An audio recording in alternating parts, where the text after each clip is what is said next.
Mais quoi? Pourquoi vous criez? Quoi? Y'a quoi? Je sais pas. C'est elle qui crie. C'est vrai quel souci? C'est elle qui crie. Vraiment pas le c'est ça, moi je veux m'asseoir. Papa André, Papa, il a fait quoi? Papa André, il a fait quoi? Et papa André, ta copine. Il a fait quoi? Je me disais, c'est l'occultiste. Il a fait quoi? Il est venu dans mon rêve. Il veut avoir des Si tu me fais crier pour papa, sur mon livre. Lève-toi. Tu blagues. Attends, raconte d'abord bien, il a fait quoi? Il t'a tué encore. Il a fait quoi? Vous avez posé la question au Quick. Si c'était un occultiste. Non. Si vous suivez bien, il n'avait pas répondu. Donc tu veux Il dire nous a embrouillé avec un verset, mais il n'a pas répondu. Attends, tu veux dire quoi? Que quoi? Non, arrête tes bêtises. Jésus. Il faut nous donner un secret. Mais on t'a donné les secrets, on t'a dit que c'était Jésus. Maintenant, toi, tu veux encore quoi? Il a dit que les chrétiens ne meurent pas. Alors, Pouek avait expliqué qu'il y a la mort spirituelle, il y a la mort physique. Donc, au moins, tu as compris que non, on n'est pas immortel. C'est juste qu'on peut mourir spirituellement lorsqu'on fait des péchés. Donc voilà, ça veut dire qu'il y a quelqu'un qui peut mourir. Mais Tu pourquoi comprends? on attaque spirituellement? On doit les tuer aussi spirituellement. Toi, tu as la force de tuer quelqu'un. En plus, tu dis spirituellement. Tu n'as même pas Jésus. Tu as quoi? Derrière Toi, toi, en fait, le problème, c'est quoi avec toi? interdit. Tes trucs là ne me fait pas entrer. Premièrement, d'abord, on te lave là-bas chez la fille pour papa André. Mon nom se retrouve à l'intérieur. Aujourd'hui, tu te mets à crier, moi aussi, je me mets à crier. Donc, que ça soit la dernière fois. Non. En fait, et toi, le souci, c'est quoi? En fait, on dit qu'il faut au moins être dans un corps. Toi, tu n'es ni sorcier, tu n'es ni chrétien. Est-ce que finalement, on va te bouffer comme ça? Comment on ne va pas te suivre pour te bouffer? C'est possible que je me réponde. Il doit te dire que tu dois devenir chrétien. Si l'occultiste que nous dit, moi je me réponds. Parce qu'il doit me répondre. Dernièrement, il nous a embrouillé seulement avec un verset, mais il n'a pas répondu. Pourtant, tu étais là à clamer. On dirait que tu avais compris. Comme Or si que les tu gens n'avais étaient intelligents. rien compris. Je Tu sais as que insulté il m'a ici. insulté que j'étais Qu'il n'était pas intelligent. Or que toi-même, tu n'as rien compris de tout ce qu'il avait expliqué. Jusqu'à ce que tu te Créatif, retrouves vraiment. encore en train de dire qu'il est occultiste. Si toi tu sautes ici, je vais d'abord te demander pourquoi tu sautes. Mais lui, il a commencé d'abord par sauter avec moi. Et puis c'est après qu'il a demandé. Dis-moi, est-ce que cette personne est une personne? Bon, je ne répondrai pas à cette question, mais quand même, tu me fais de la peine. J'ai tellement peine à te voir. Ta vie, je comprends pas. Soit on est là. En plus, la dernière fois, il avait pris la décision d'arrêter avec le Paris Foot, je crois. À la fin, il part, je l'ai vu, il partait récupérer l'argent. Tu es sûr? Tu es sûr? Comme toi, tu changeras jamais. Tu veux mentir. Quand tu veux mentir. Ta vie est bizarre, hein? Jésus. Mais mine de rien, tu es belle. Quand Tu vois? Dis merci. Tu vois? Dis d'abord merci. Regarde. Dis d'abord merci. Merci. Donc, ce Mais qu'on alors va faire pourquoi on ne maintenant. dépose pas jusqu'à maintenant? Moi, ma vie est bizarre. Mais pas jusqu'à maintenant. Hein? En fait, ce qu'il y a, c'est que. Tu t'es remis avec pourquoi? Oh, mais mon Dieu! le frère Jean, le frère Jean. Le frère Jean. C'est pas papa Jean, c'est pas encore un papa, c'est le frère. C'est un Vous avez fini? Non, en fait, Il a pas mangé dans cette messe, je l'ai pris la fille. Les sœurs. Il a disparu. vous savez, tout ça. On vit bizarrement, ma vie n'a plus de sens. Tout ça, c'est parce qu'une personne s'est décidée seulement. Tu t'es trompé. On l'a interdit. C'est même pas la faute de l'enfant de tout. Parce que moi aussi, à sa place, j'allais trompé. Avec les millions qu'il a, je te connais. Non, je n'ai Qui n'aime pas le bonheur? Non, je n'ai Qui n'aime pas le bonheur? Elle m'a trompé parce que là-bas, il y avait. Du Toi, lait, tu du donnais lait. que Si c'était moi à sa place. Mais tout ça, c'est même pas à cause d'elle. C'est parce qu'une personne l'a interdit. Il avait beaucoup des arbres. On a dit seulement ne touche pas là-bas. C'est à cause d'une pomme. La pomme. Non, non, non. La Bible n'a jamais parlé de la pomme. Et dans les destins, mais c'est une Non, pomme. là, tu parles d'Adam.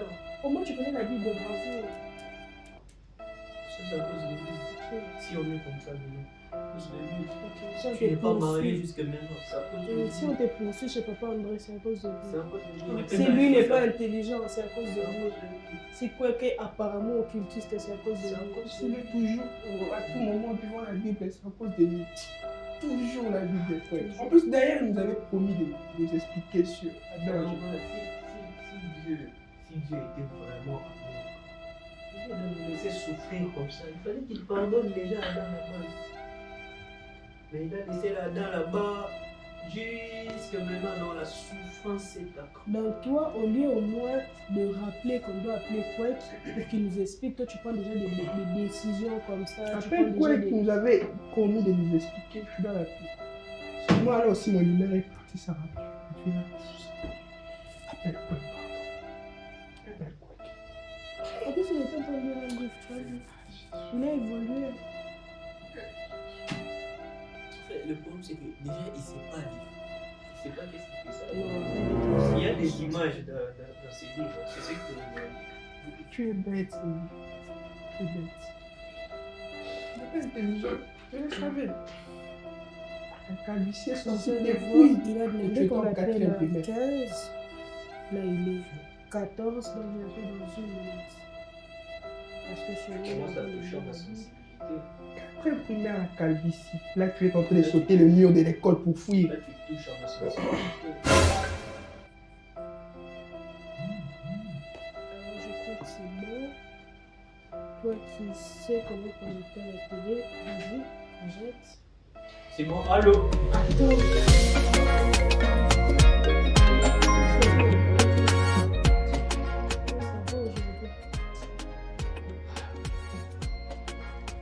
Ça va aujourd'hui. Allô, bonjour, Kwek. Allô? Tu as déjà connecté? Eli, comment ça va? Ah, ça va très bien. Ça commence à aller. Ça va, tu vas bien? Ça va pas, quoi. Oh, il y a Ça pas va même. pas. Attends, je projette aussi à l'écran. Ça va pas. Ah, ok. Ça ne va pas du tout. Oh. On était là assis tranquillement, Élie dormait. Mhm. Et l'autre fois, si vous vous en souvenez, Papa André, je crois que c'est bien son nom. Oui, Papa Kwek. Oui, je me Papa rappelle. André. La personne qu'il fallait que je vérifie ça à mon travail, il n'y a pas. Exactement. Ok. On était là, Élie, il dormait, il s'est mis à crier. Moi aussi, j'ai pensé qu'il Même les cris. Moi aussi, j'ai pensé qu'il y avait, je sais pas, je me suis mis à crier. J'ai voulu tuer la personne. D'abord savoir, c'est quoi avant de réagir. Non, il faut être sensible, la sensibilité spirituelle. Oula. J'ai crié, donc j'étais vraiment prêt à tuer quelqu'un. Et Élie, il dit au Papa André, il a vu Papa André qui le menaçait pour lui. Regardez comment quoi qui est calme. Mhm. On dirait que c'est son ami. Et Non, Élie, je ne les non, connais pas. C'est Élie, plutôt votre histoire qui est très rigolo. Pourquoi? Quoi qu'il est là, il Et est lui, avec vous. on doit en finir maintenant. Quoi qu'il est là, On il est. doit en finir maintenant. Regardez Ouais, comment vous devez nous regardez répondre. comment Vous êtes avez même occultiste, il y a oublié. oui ou non. Non, quoi que je vais C'est poser là. la vraie question. Ok. C'est pas, ne leur suivez même pas les questions Ok. qu'ils sont en train de faire. Ok. Alors là, il y a un fait. Il y a Élie qui ne comprend toujours pas ce qui se passe entre la mort spirituelle. Je ne sais pas, l'autre fois, il avait même acclamé. Mais On est en train de l'utiliser. Ah, ok, Quoi, tu tu es es occultiste Oui ou non? C'est pas ça la Non, question. non. C'est Non, pas attends. ça la On va question. poser la deuxième question. Oui, On pose d'abord la D'abord, première je question. réponds. Vous êtes occultiste, D'abord, oui ou non? D'abord, je réponds. J'ai pas besoin d'être occultiste parce que j'ai en moi un esprit qui est au-dessus de l'occultisme. Est-ce qu'il est utilisé Donc, le passage? C'est le Christ qui vit en moi. Donc, Et le Amen. Christ est au-dessus de tout. Il n'y a aucun nom qui soit au-dessus du nom de Jésus. En tout cas, Amen. je dois revoir ces Alors, parce que papa, Kwek, moi j'aimerais poser une question. C'est la question que Élie a posée récemment. Ouais. Donc là, il a demandé pourquoi est-ce que Adam, enfin, pourquoi est-ce que Dieu, lorsque Adam a péché, Dieu n'est pas directement allé vers Adam pour nous pardonner et tout. Parce que vous avez dit récemment que non, nous tous on était chez Adam. Oui. Donc, Dieu pouvait directement nous pardonner et il nous aurait en fait directement enlevé du péché adamique et tout ça là. On n'aurait plus à être des pécheurs sans qu'on ait péché et tout ça. Pourquoi est-ce que genre Dieu a attendu seulement que ce soit Jésus et tout ça? Donc je crois que c'était ça ta question. Hein. Oui, c'est exactement ça. Tu as Bien. encore quelque chose à rajouter? La C'est seule une bonne croix, question. la croix, la croix. Voilà, et lui qui rajoute encore, qui demande pourquoi est-ce que Jésus est mort, alors pourquoi seulement à la croix? Il pouvait aussi dire, il est Dieu, donc il pouvait Les venir sur magiciens, la Moi croix aujourd'hui, seulement. j'ai dit que non, les péchés sont pardonnés. Directement, quel est leur péché? D'ailleurs, Ok. la Bible dit que c'est par la parole et tout ça que tout s'est accompli. Donc, il pouvait aussi seulement parler. Bon, Voilà, je crois que je c'est vais bon. expliquer. Vous avez Le d'autres Seigneur dit, écoutez. ok, c'est bon? Ce sont les questions là. Oui, oui. Voilà. D'abord, le Seigneur dit qu'il a défini des lois et lui-même il est derrière cette loi, qui est sa parole. Ok? Dieu ne sort pas en dehors de ça. Alors, je vous avais expliqué la fois passée que la vie de l'homme se trouve dans l'essence, dans le chapitre 17, verset 10 à 12. Je peux lire ça. Je lis la version nouvelle français courant. On dit ceci. Si un Israélite, il explique, hein, si un Israélite ou un émigré vivant parmi les Israélites consomme du sang, sous quelque forme que ce soit, j'interviendrai contre lui et je l'exclurai du peuple d'Israël. C'est en effet dans les sangs que réside la vie d'une créature. Je vous autorise, c'est là maintenant où je voulais que vous fassiez attention, je vous autorise à utiliser les sangs sur l'autel pour obtenir les pardons en votre faveur. En effet, les sangs permettent d'obtenir le pardon parce qu'il est porteur de vie. Voilà pourquoi j'ai déclaré aux Israélites, aucun d'entre vous et aucun immigré installé en Israël n'a le droit de consommer du sang. Ok? Je vous ai dit la fois passée que la vie de l'homme est dans le sang, donc quand l'homme commet le péché est dans son sang. Si nous sommes pécheurs, c'est parce que nous sommes nés d'Adam et nous avons le sang d'Adam. Je vous ai même démontré que Jésus, lui, il avait sans péché, il a été né sans péché parce qu'il n'était pas né d'Adam. Alors, si je consomme les sangs d'un être humain, le problème c'est que puisque ce sang-là est porteur de péché, quand je consomme encore le péché en moi et j'augmente encore la malédiction qu'il y a en lui. Ok? Voilà. Maintenant, réfléchissons ensemble. Si le péché est dans le sang, ok? Ça signifie que pour que l'homme soit sauvé du péché, il faudrait qu'il soit vidé de son sang. Mais si on vide l'homme de son sang, il va mourir. Ok. C'est là où se pose le problème. Vous avez déjà entendu parler de la parabole des livrets et du blé. Cherchez ça dans la Bible aujourd'hui. La parabole des livrets et du blé, c'est Jésus qui raconte l'histoire. Il dit qu'il y avait un homme qui avait planté du blé. Et puis après, il est sorti. Et puis il est tu parti. connaissais. Et puis, le lendemain matin, quand il vient, il se rend compte que, oh, l'ivraie était là. Il a même posé, ses serviteurs ont posé la question, oh, mais on avait planté du blé, mais comment est-ce que l'ivraie se trouve ici? C'est un ennemi qui était venu planter ça pendant qu'on dormait. Ok? Alors il dit, alors dans ce cas, alors qu'on enlève ça, il dit, non, laissez-les pousser ensemble. Au moment de la récolte, on va retirer. Pourquoi est-ce qu'il est dit? Parce que l'ivraie est une plante qui a des racines qui vont très loin.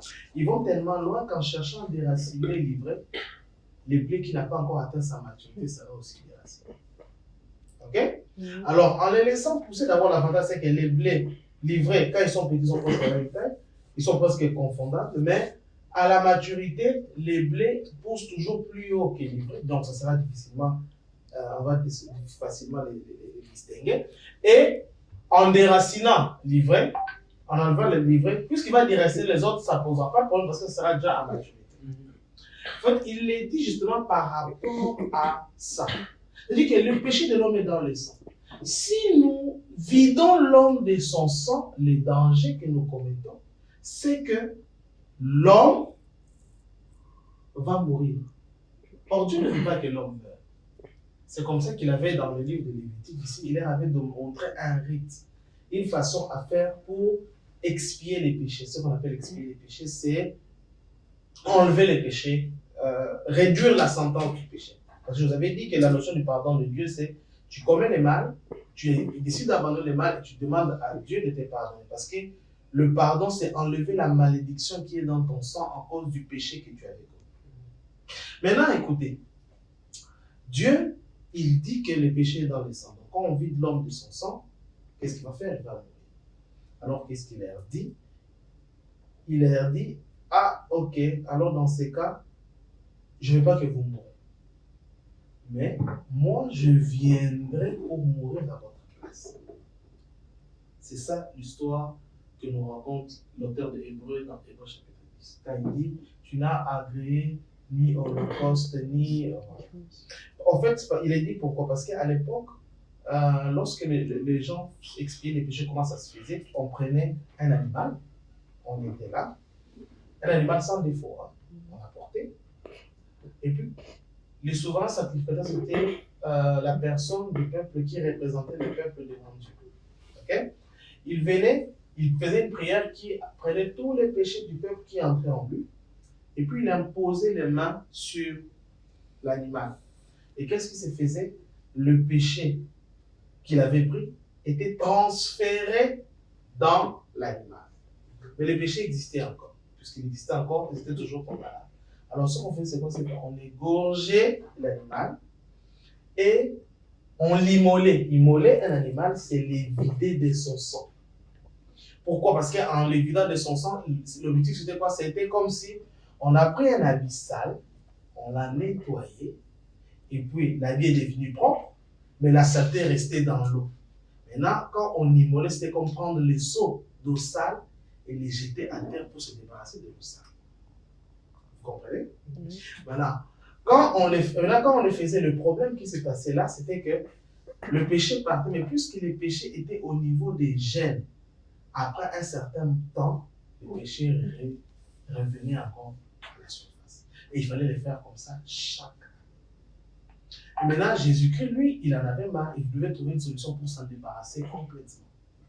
En fait, comment ce qu'il devait faire? Lui, maintenant, il devait mourir pour qu'en son sang, comme son sang ne porterait aucun gène du péché, les péchés n'allaient plus revenir à la surface.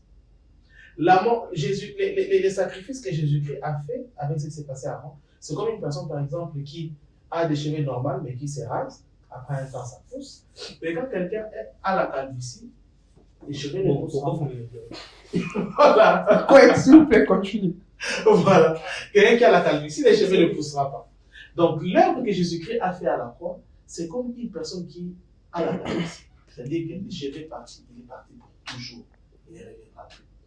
Mais les sacrifices qu'on faisait dans l'Ancienne Alliance, c'était comme quelqu'un qui rasait les cheveux parce qu'il voulait être juste covo, comme le fait Michael Jordan. Après un temps, il faudra encore se raser parce que les cheveux continueront toujours à pousser. Okay? Et il y a aussi ceux qui, dans le péché, les cheveux ne poussent plus. Oh, oui. Ceux qui ont rasé une fois, c'est parti pour Voilà. toujours. Maintenant, je reviens maintenant dans ce que je suis en train de dire. Ok? Ah, mon frère! Je reviens dans ce que je suis en train de dire. Alors maintenant, qu'est-ce que Jésus-Christ maintenant a fait? Jésus-Christ, lui, son rôle, c'était de venir ôter les péchés et non expier juste superficiellement les péchés. Alors, qu'est-ce qu'il devait faire? Jésus-Christ devait faire ce que faisait le souverain sacrificateur. Il devait mettre en lui tous les péchés. Et les péchés qui étaient en lui, il devait les vider de soi. C'est ce qu'on appelle s'immoler, être immolé. Mais alors, Jésus-Christ, quand on le faisait avec l'agneau à l'époque. Pourquoi? Parce que l'agneau était un animal qui ne résiste pas. Quand il vient, quand un agneau, tu peux le prendre, tu le mets comme ça, tu le coupes, il a envie de crier, mais il se laisse faire. Ok? Alors, Jésus-Christ aussi devait mourir, mais pas en se suicidant. Sinon, ça n'aurait pas pris d'effet. Ok? Il fallait qu'il puisse être tué. Maintenant, le problème, c'est quoi? C'est qu'à l'époque, les Hébreux, ils avaient une différente façon pour tuer les gens. Par lapidation, par décapitation, et puis quoi encore? Je crois décapitation, lapidation, à ne citer que les deux. Le problème avec cette façon de mourir là, c'était que ça ne permettait pas à quelqu'un de se vider de son sang. L'objectif n'était pas que Jésus-Christ puisse mourir, parce que la notion du pardon, c'était que le péché qui est dans le sang soit vidé. Alors, Jésus-Christ devait trouver un moyen à travers lequel il devait mourir, mais par hémorragie, c'est-à-dire en se vidant de son sang. C'est comme ça que Dieu s'est arrangé à ce qu'il soit sous la colonisation des Romains. Et les Romains, ils avaient parmi les différentes façons de mourir, qui était la décapitation, comme ça a été le cas avec Paul, ils avaient aussi une autre façon de mourir qu'on appelait mourir par crucifixion.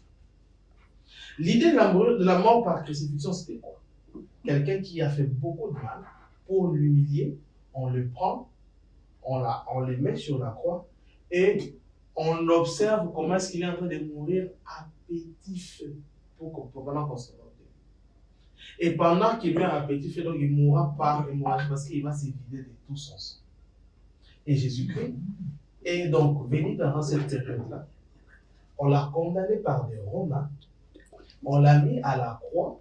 Pourquoi? Parce que les seuls moyens à travers lesquels il fallait expier les péchés, il fallait prendre l'agneau, lui imposer pour que les péchés du peuple viennent sur l'agneau et vider l'agneau de son sang, ce qu'on appelait l'immolé.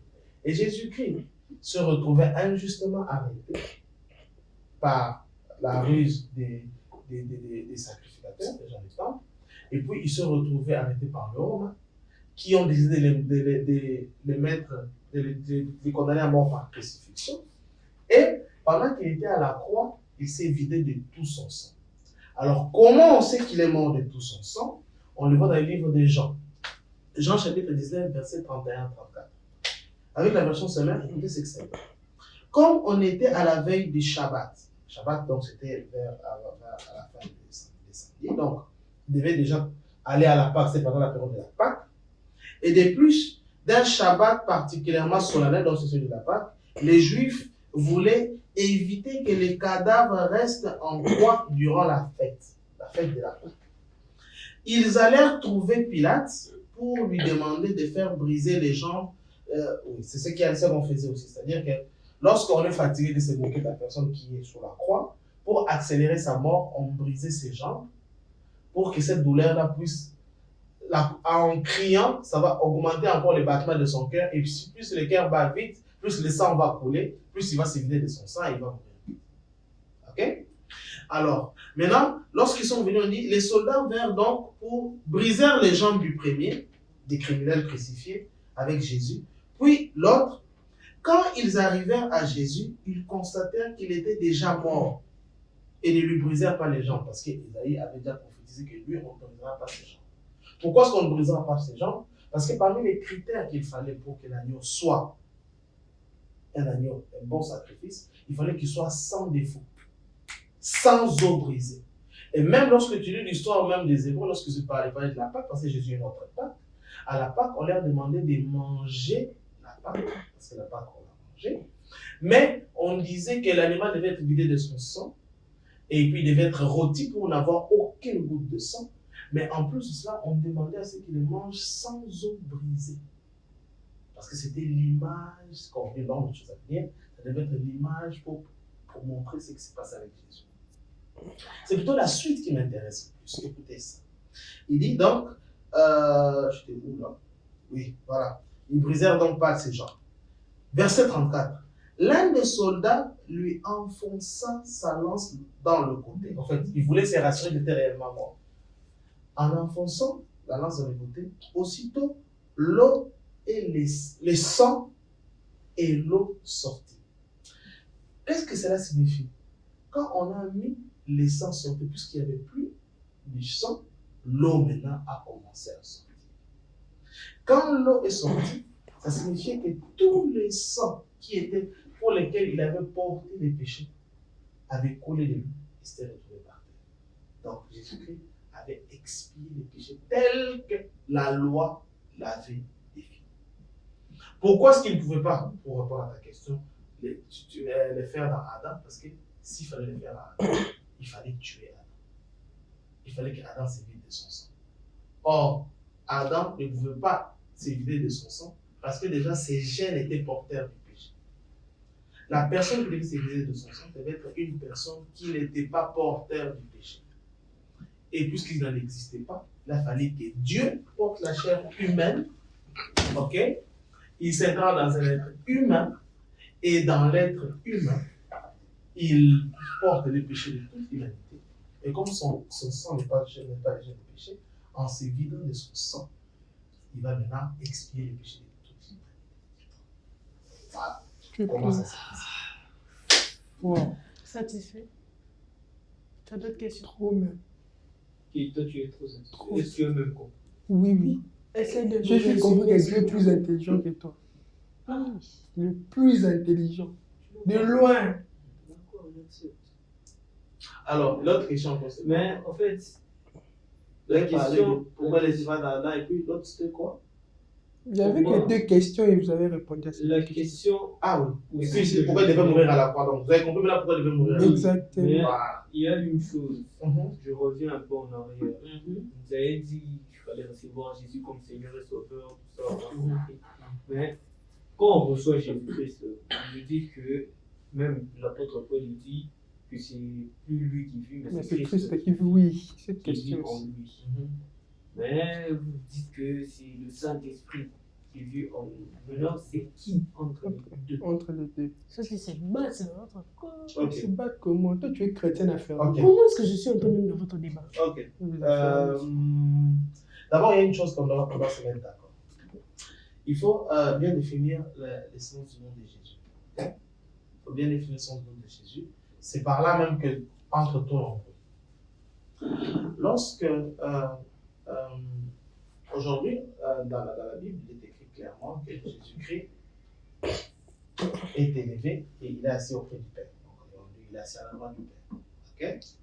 C'est une façon juste pour dire, c'est pas quel Jésus. Le Seigneur, Dieu a une gauche et une droite et Jésus-Christ est assis à la droite. Ok? La main droite, chez les Hébreux, c'était la main de qui symbolisait la force. Ok? Or, Jésus-Christ est mort d'une manière humiliée, un peu comme si un peu comme s'il était dépourvu de toute sa force. Alors, quand on dit il est monté vers le Père et assis à sa droite, ça veut dire que Jésus-Christ il est ressuscité, il est remonté donc dans les cieux, mais dans un trône royal avec toute la force de la divinité. Donc, le côté le plus fort de Dieu. Ok? Et de ce côté-là, il intercède à notre faveur. Mais par contre, il a dit, je ne vous laisserai pas orphelin. S'il disait que je ne vous laisserai pas orphelin, ça signifie qu'il ne sera pas avec nous ici. Ok?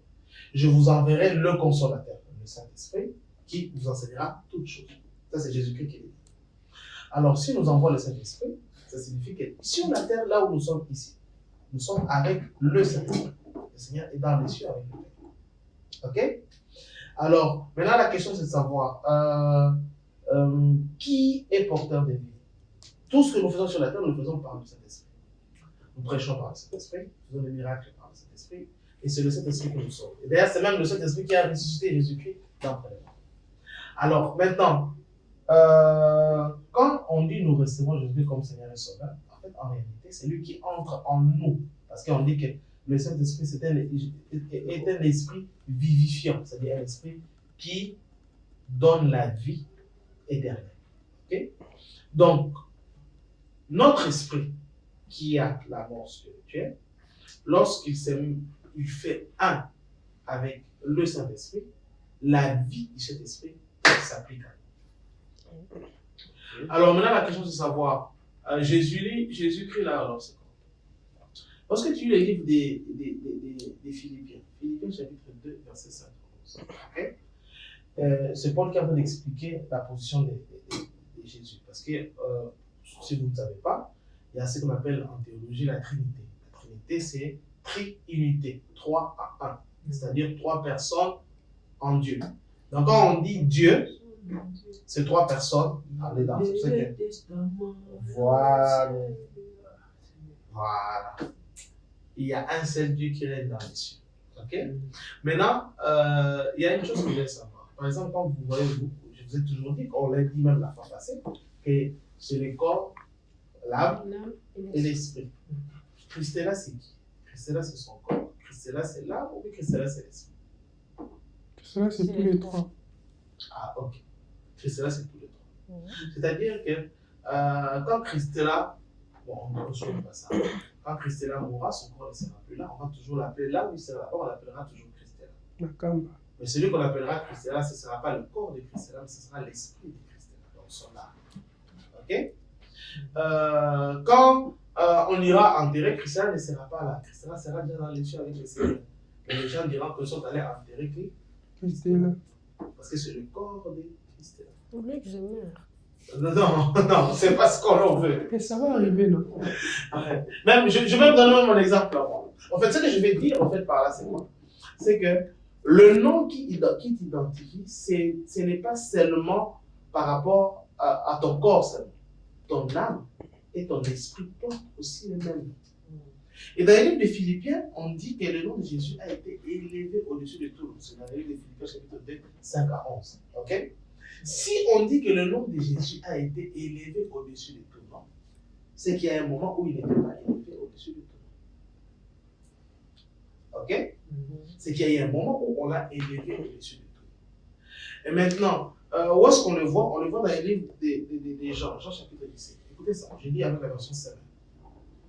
Jean chapitre 17, verset 11. C'est Jésus qui parle. On appelle ça en théologie la prière sacerdotale. Donc lorsqu'il finit, il fait la dernière prière avant d'aller à la croix. Okay? Il dit ceci. Bientôt, je ne serai plus dans le monde. J'avais expliqué ce qu'était le monde et l'Église. Okay? L'Église, le monde est celui qui est opposé à l'Église. Donc bientôt, je ne serai plus dans le monde, car je vais à toi. Mais eux, ils vont rester dans le monde. Père Saint, garde-les par le pouvoir de ton nom, virgule, c'est lui que tu m'as donné. On parle de quel nom?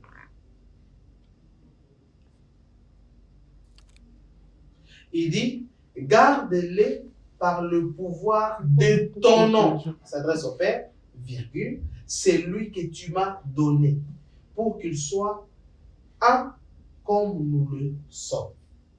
Ok? Donc ça signifie que aujourd'hui, comme nous disons le nom de Jésus, on parle du nom de Jésus. Aujourd'hui, comme nous disons le nom de Jésus, on fait le nom de Jésus de la même manière qu'on a expliqué le corps et l'esprit. Dieu aussi est pareil, parce que le corps, c'est ton toi qui permet de communiquer avec le monde extérieur. Ton âme, c'est ton vrai toi dans lequel tu réfléchis, tu penses, tu conçois toutes choses. Et ton esprit, c'est ton toi qui permet de prendre des décisions par lesquelles tu décides. Et le diable a attaqué ton esprit parce que là, il sait que par là où se fait les décisions, si lui, il a le contrôle là-bas, tu prendras toujours des mauvaises décisions qui vont influencer ton âme et ton corps. Ok? Et c'est pour ça aussi, Dieu lui aussi, il s'occupe de ton âme et de ton corps, mais il vient s'occuper de ton esprit. Il se pose dans ton esprit pour que tu aies la vie éternelle dans ton esprit, et cette vie éternelle va s'accroître jusqu'à ton âme. Le corps, lui, il n'y a rien à faire. De toute façon, il va être détruit quand le Seigneur viendra. Maintenant, Dieu aussi est comme ça, parce qu'il nous a créé à son image. Je vais expliquer ce qu'était l'image, mais aussi, il nous a aussi créé à sa ressemblance. Nous les ressemblons comment? De la même manière que lui est trinitaire, nous aussi nous avons aussi trois entités. Ok? Ce qui est notre corps, c'est ce qui est le Saint-Esprit en Dieu. Ce qui est notre âme, c'est ce qui est la parole, ou ce qu'on appelle Jésus, le Christ, en Dieu. Et ce qui est l'Esprit, c'est ce qui est le Père en Dieu. Ok? Le Saint-Esprit est la personne en Dieu qui permet à ce que Dieu soit en contact avec le monde extérieur. Dieu nous parle par le Saint-Esprit. Dieu nous touche par le Saint-Esprit. Dieu fait des miracles par le Saint-Esprit. Ok? C'est comme toi, quand tu veux faire une chaise, tu conçois ton intelligence au niveau de ton âme et tu le fais avec tes mains, ton corps. Ok? Dieu aussi, il conçoit toutes choses par la parole. C'est écrit dans le livre des Jean. Rien de ce qui existe n'a été créé sans elle. Ok? Vous avez dit ça la fois passée. Ok? Donc il le conçoit par la parole, par le logos, comme on dit en grec. Parce que le mot grec logos ne vient pas d'abord de la Bible, ça vient d'abord d'un psychologue, Héraclite, qui lui appelle ça l'intelligence. Le mot sens logos signifie l'intelligence, l'essence, la capacité de créer. Ok? C'est pour ça qu'on dit que Dieu crée toutes choses par la parole. Voilà même la raison pour laquelle, lorsque Dieu a vu qu'il y avait ni, dans le cas de Christ, a vu qu'il fallait encore créer des nouvelles créatures, et comme c'est lui, la personne en Dieu, qui conçoit toutes choses, il a dit, je viens, ô Dieu, dans le livre des Hébreux, faire ta volonté. Parce que dans les livres, il s'agit de moi. Il dit qu'il s'agit de lui, parce que justement, c'est lui qui conçoit toutes choses. Parce que rien de ce qui existe n'existe sans elle. Ok? Donc, le Saint-Esprit, lui, il manifeste toutes choses. La parole qu'on appelait Jésus qui était sur la terre, lui, il conçoit toutes choses. Et le Saint-Esprit, et le Père, lui, il décide sur toutes choses. Ok? Mais sur la table, là, au votre chaise, vous êtes là, je ne vois pas 3 personnes, je ne vois qu'une seule personne. Et vous ne pouvez pas vous séparer. Parce que si l'âme se sépare de son corps, on dit que tu es mort. De la même manière aussi que le Père, la parole et le Saint-Esprit ne peuvent pas se séparer. Ils sont un. Mais par contre, ils ont des actions, chacun dans le rôle qu'ils ont, ils peuvent agir différemment. Ok? Je crois que je me suis fait comprendre. Et maintenant, quand on dit donc Jésus, aujourd'hui, quand on dit Jésus a été l'évolution de tout le monde, c'est pourquoi on dit ça. En fait, Jésus est le nom qu'a porté la parole lorsqu'il s'est incarné sur la chair, né de Marie, on l'a appelé Jésus. Ok? Dès le moment où il devait revenir auprès du Père, ok? Nous devions faire toutes choses au nom de Jésus. Donc, puisqu'on devait faire toutes choses au nom de Jésus, qu'est-ce qu'on a fait? Le nom ne désignait plus seulement la personne de Jésus, mais on l'a élevé pour désigner le nom, la divinité. Ok? Aujourd'hui, quand nous disons Dieu et nous disons Jésus, c'est pareil. Ok? Voilà pourquoi, lorsque Jésus-Christ a appris, à ce moment-là, le nom n'était pas encore élevé au-dessus de tout le monde. Lorsqu'il a appris aux disciples, dans Matthieu chapitre 28, il dit: faites de toutes les nations des disciples, baptisez au nom du Père et du Fils et du Saint-Esprit. Donc, vous devez les baptiser au nom en réalité des dieux. Parce que Dieu, c'est le Père, le Fils et le Saint-Esprit. Mais lorsque les disciples ont commencé à baptiser, après avoir reçu le Saint-Esprit, ils ont compris que dire au nom du Père et du Fils et du Saint-Esprit, ça peut se faire dans le raccourci en disant seulement au nom de Jésus. Voilà pourquoi ils ont baptisé au nom de Jésus. Ça voulait dire exactement la même chose qu'au nom du Père et du Fils et du Saint-Esprit. Donc, quand nous disons nous recevons Jésus-Christ comme Seigneur et Sauveur, ok? C'est le Saint-Esprit qui entre en nous, ok? Mais Jésus, le Saint-Esprit qui entre en nous.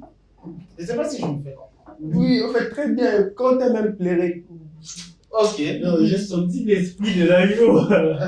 Mais ouais, j'ai une question. Vous pouvez même nous répondre la fois prochaine. En fait. Ok, parce que Vous avez dit le corps, l'âme et l'esprit ne peuvent pas se séparer. oui, quand c'est pas, on dit que la Oui, exactement. De la même manière que Dieu ne peut pas se séparer du Saint-Esprit et de Jésus. C'est ça. Impossible, ça ne peut pas arriver. Mais une fois à la croix, Jésus dit: Père, Père, pourquoi m'as-tu abandonné? Qu'est-ce qui s'est passé après? Exactement. Ouais, Oui. mais à cette question, Kwek peut très bien répondre pour la fois prochaine. La fois, exactement, c'est ce que j'ai dit. Kwek va nous répondre la fois prochaine. Parce que vous dites qu'ils ne peuvent pas se séparer, mais là, ils s'étaient séparés. Qu'est-ce qui s'est passé après? Il est mort. Ouais, il est mort, mais au moins, ils s'étaient séparés, même pendant une minute. Mais c'est ça que je dis. Quand Il il ne se faut pas sépare, leur répondre mon la fois absence. prochaine. Il faut que moi, je sois. Paul est sous l'émotion. Mais ouais. moi, sincèrement, bon, Tu veux encore parler des papas André? non. Ah, Ouais, c'est bon, ah, ok. Ah, il est sérieux cette fois. Ok. Donc, sache une chose. Ah, c'est pourquoi tu as pleuré. Il a pleuré. Ok. Sache une chose. Avant de recevoir Jésus-Christ, c'est demander en fait au Saint-Esprit de venir habiter en toi. Et quand le Saint-Esprit vient habiter en toi, tu ne le reçois pas comme un ami, comme j'ai dit. Tu le reçois comme ton Seigneur. C'est-à-dire tout ce qu'il te demandera de faire, tu le feras. Pourquoi tu veux le recevoir comme Seigneur? Parce que tu veux qu'il te sauve. Qu'il te sauve de la mort. Ok? De la mort spirituelle. Ok? La mort spirituelle, comme je t'ai expliqué la fois passée, c'est que pour comprendre ça bien, il ne faut pas réfléchir en français. Il faut réfléchir en littéral. Ok? Je vous ai dit, je crois que je ne sais pas encore quand, mourir spirituellement, ce n'est pas dans le sens de mourir comme de l'humain, non. C'est comme par exemple quand tu as un téléphone et que le display est cassé et fissuré par exemple. Tu vas chez un réparateur, tu dis: est-ce que tu peux arranger? Il dit que je ne peux pas arranger ça. Display et Koufi. Ok?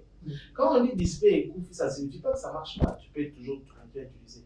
Mais il veut dire que c'est dans un état abîmé qu'on ne peut plus arranger, à moins qu'on les remplace par autre chose. Ok?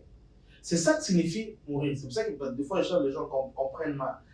Comment est-ce que l'esprit est mort? En fait, quand on dit l'esprit est mort, c'est comme on dit l'esprit est Koufi. C'est-à-dire que il ne peut plus fonctionner bien. Il va fonctionner, mais pas comme Dieu doit fonctionner.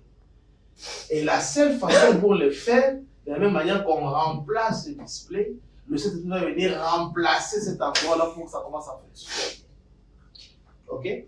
Et maintenant, ce que le Saint-Esprit doit faire, c'est quoi? C'est qu'il doit venir en toi. Il doit entrer en toi. Et en entrant en toi, il va te permettre de commencer à produire les choses qu'on appelle avoir le fruit de l'esprit. Produire les choses que Dieu fait. Tu seras à mesure d'aimer comme Dieu. Tu seras à mesure de faire des miracles comme Dieu. Tu seras à mesure de faire des choses comme Dieu le fait. Et pour ça, tu dois donc reconnaître d'abord tes erreurs. Je reconnais. Tu dois reconnaître que tu étais habitué pécheur. Je le reconnais, oui. Ah voilà. C'est que tu dois maintenant arrêter. Alors comment ça se fait? Ça se fait juste en parlant. Pourquoi ça se fait en parlant? Parce que Dieu a vu que le monde était en forme de vie. Il a parlé pour qu'elle soit comme il voulait. Et toi aussi tu dois parler. Tu dois sortir de ta bouche. C'est écrit dans le livre de Romains chapitre 10. Il faut que tu crois dans ton cœur d'abord que Jésus-Christ est mort à la propre péché pour te sauver. Et puis que tu le confesses de ta bouche aussi. Tu peux faire une prière juste après moi, mais il faut que cette prière ne soit pas juste une récitation. C'est quelque chose qui vient de toi, du fond de ton cœur, et tu y crois sincèrement. Ok? Tu peux dire par exemple après moi, Seigneur Jésus, je reconnais que je n'ai toujours pas marché selon ta volonté. Je reconnais que j'ai toujours pas marché selon ta volonté. Et je veux désormais que tu me sauves du péché. Et je veux désormais que tu me sauves du péché. J'ai pris la décision d'être ton esclave et de te suivre. J'ai pris la décision d'être ton esclave et de te suivre. Et je veux, Seigneur, que tu me pardonnes de tout péché que j'ai. Et je veux, Seigneur, que tu me pardonnes de tout péché que j'ai. Pour éternel Dieu Tout-Puissant, Éternel Dieu Tout-Puissant, donne-moi la force par ton esprit donne-moi la force par ton esprit à suivre tes commandements. à suivre tes commandements. Au nom de Jésus-Christ. Amen. Au nom de Jésus-Christ. Amen. Amen. Amen. Juste en croyant comme ça, de tout ton cœur, Dieu t'a libéré. Et ce qui est intéressant, c'est que Dieu est aussi saint que Jésus. Amen. Dieu est aussi saint que Jésus. Et tu dois maintenant y croire. Ok? C'est comme lorsqu'on dit, on proclame que quelqu'un est président de la République. Il ne grossit pas, il n'écrit pas, il ne change pas, rien ne change en lui. Mais il doit juste croire que maintenant, je suis président de la République et utiliser ce pouvoir. Et c'est pareil aussi avec toi. Tu dois maintenant croire que tu es enfant de Dieu et utiliser les pouvoirs que Dieu t'a donné en tant qu'enfant de Dieu. Et ces pouvoirs ne te permettent pas d'être esclave du péché. Amen. Merci, Forex.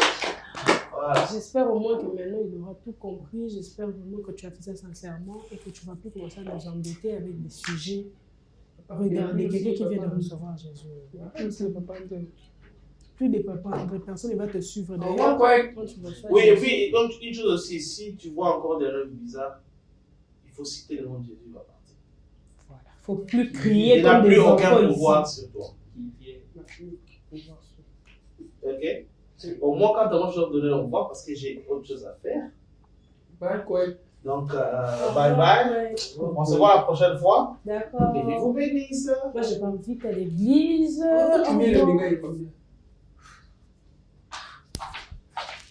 Non, papa, on me dit.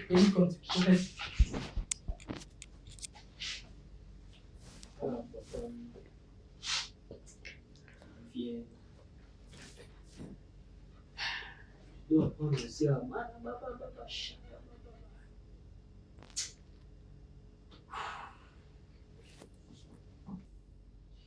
Jésus! Hey! Fais-nous avec papa lui. Hey, papa,